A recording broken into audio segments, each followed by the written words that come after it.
A intolerância somada à falta de educação e até mesmo a impunidade continuam fazendo vítimas no trânsito do país. Exemplo disso foi o que aconteceu neste fim de semana na cidade de Sorriso, a 420 quilômetros de Cuiabá. Uma engenheira agrônoma de 28 anos foi assassinada com um tiro na cabeça, depois que o namorado dela fez uma ultrapassagem no trânsito.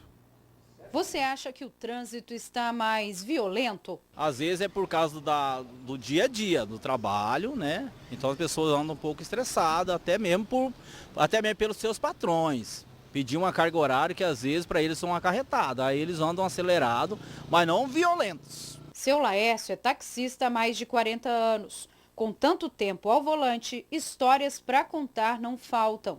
Uma delas foi bem marcante. Se trata de uma briga de trânsito que poderia ser fatal. Já presenciei até, sabe o que é? O cara puxar a arma e atirar no outro ao lado, entendeu? Não acertou ainda bem. E de lado assim, ó. Não sei se o cara demorou para sair, tá? O cara estava atrás dele, saiu de lado assim e xingou ele só fez. Aí atirou só mesmo para assustar mesmo, entendeu? O cara... Estresse ao volante e arma de fogo são duas coisas que não acabam bem. Essa mulher entrou para a estatística de mortes no trânsito. Júlia Barbosa de Souza, de 28 anos, morreu vítima da imprudência, da ignorância. O crime aconteceu no final de semana na cidade de Sorriso, que fica a 420 quilômetros da capital. Segundo a polícia, o suspeito estava embriagado e teria se irritado porque o namorado da vítima estaria andando devagar pela avenida. Jackson Furlan perseguiu o carro onde o casal estava e disparou. O tiro atingiu a cabeça da engenheira agrônoma que estava visitando o namorado. Ela era do Paraná. É a união de 3 fatores muito graves: bebida alcoólica, arma de fogo, imprudência ou imperícia ou violência no trânsito. Esses 3 valores aí são o que mais tem acontecido porque a nossa cidade, o país como um todo, se tornou muito violento em todos os aspectos. Outro crime que chamou a atenção pela covardia foi esse. Nas imagens dá para ver o momento em que Fábio Batista da Silva, de 41 anos, foi morto a tiros em Rondonópolis, no interior do estado. A vítima estava sentada em uma das mesas quando o motorista de uma caminhonete deixou o farol alto em direção às pessoas que estavam no local. Fábio teria pedido ao motorista somente que desligasse a luz. Só que houve uma discussão e o fim foi trágico. Segundo a polícia, quem atirou foi este rapaz aí de 18 anos, Maruan Fernandes, a idade. Mas o que leva as pessoas a ficarem tão violentas no trânsito? O trânsito ele traduz um pouco o comportamento geral da população, né? E eu vejo assim que nos últimos anos, né, a internet, principalmente, né, um dos grandes catalisadores aí, né, das manifestações emocionais das pessoas, elas têm fabricado sujeitos, né, polarizados, né, em que você precisa tomar partido, né, de determinadas formas e você acaba demonstrando esse seu partido de modo muito violento. As pessoas acabam olhando para o carro como se ele fosse realmente uma máquina autônoma, né? Ali a gente não vê uma pessoa dentro daquele lugar, né?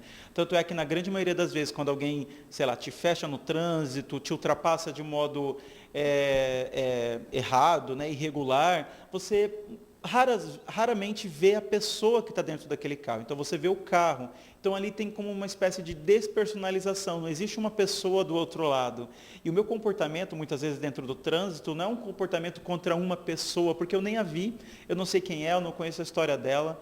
O meu comportamento é aquele carro que de alguma forma, né, ali me ultrapassou e eu acabo me sentindo muitas vezes ofendido, invadido, desrespeitado. 15 estados brasileiros estão acima da média e matam mais no trânsito. Entre eles está Mato Grosso. São 6 mortes por hora no país. Pessoas vítimas da violência no trânsito.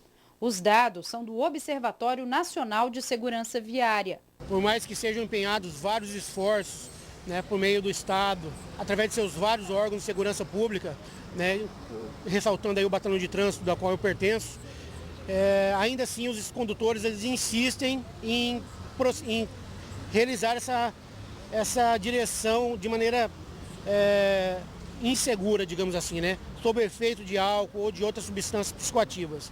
E mais o batalhão de trânsito, né? O comando geral, a polícia militar de maneira geral, está aí empenhando esforços cada vez mais para combater esse tipo de ocorrência. A decisão do Supremo, que derrubou a prisão após a condenação em segunda instância, segundo o presidente da Associação dos Familiares de Vítimas da Violência em Mato Grosso, pode contribuir ainda mais com a impunidade. Seu Heitor sofreu na pele a perda do filho Alexandre, de 18 anos, em circunstâncias parecidas com a da engenheira agrônoma morta em Sorriso. Ele também era passageiro e foi atingido com uma bala na cabeça. O crime aconteceu em 2008. O julgamento de segunda instância, as pessoas têm o direito de ser julgadas em segunda instância e recorrer. Mas depois que passou por um tribunal e passou por vários júris, ela tem que começar a cumprir a pena. Porque só hoje o que a gente vê é que só surge isso para quem tem um bom advogado e tem recurso para ir até as últimas instâncias. O pobre, aquela pessoa que é um defensor público, ele não vai chegar nunca à segunda instância. Então a gente está vendo uma divisão entre o rico e o pobre na sociedade brasileira. A associação, inclusive, já deu apoio aos familiares de casos de grande repercussão aqui na cidade, como a chacina que levou à morte de 3 adolescentes no Beco do Candeeiro. O PM, acusado de cometer os crimes, foi julgado e absolvido pelos assassinatos ocorridos no centro histórico da capital. A associação conta atualmente com 700 famílias do estado e fora daqui. Quando acontece isso, nós temos assistentes sociais, nós temos até os próprios familiares que já passaram por esse problema para confortar essas pessoas. A gente tenta ajudar na medida do possível. E nós temos os nossos advogados, que são voluntários da associação, para ajudar a acompanhar esse processo. Mortes que traumatizam e deixam marcas na vida da família das vítimas que não vão voltar mais para casa. Para este psicólogo, briga de trânsito que leva à morte é uma ferida difícil de cicatrizar. Vão precisar aprender a lidar emocionalmente com isso, eles vão precisar, muitas vezes, tentar desconstruir a memória desse ente querido à violência, né? Então vai ter que fazer uma separação para conseguir lembrar desse ente querido com saudade e não apenas com a violência que acometeu no final de sua vida.